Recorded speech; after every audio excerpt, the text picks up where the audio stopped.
शाह सिंह शिवली गिरे गए शिवली जा सारे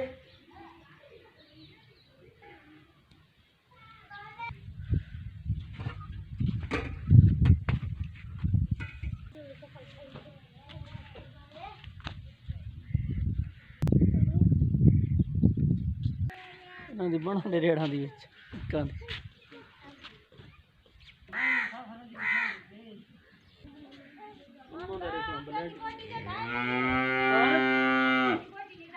करी दे मंदे हल देर ते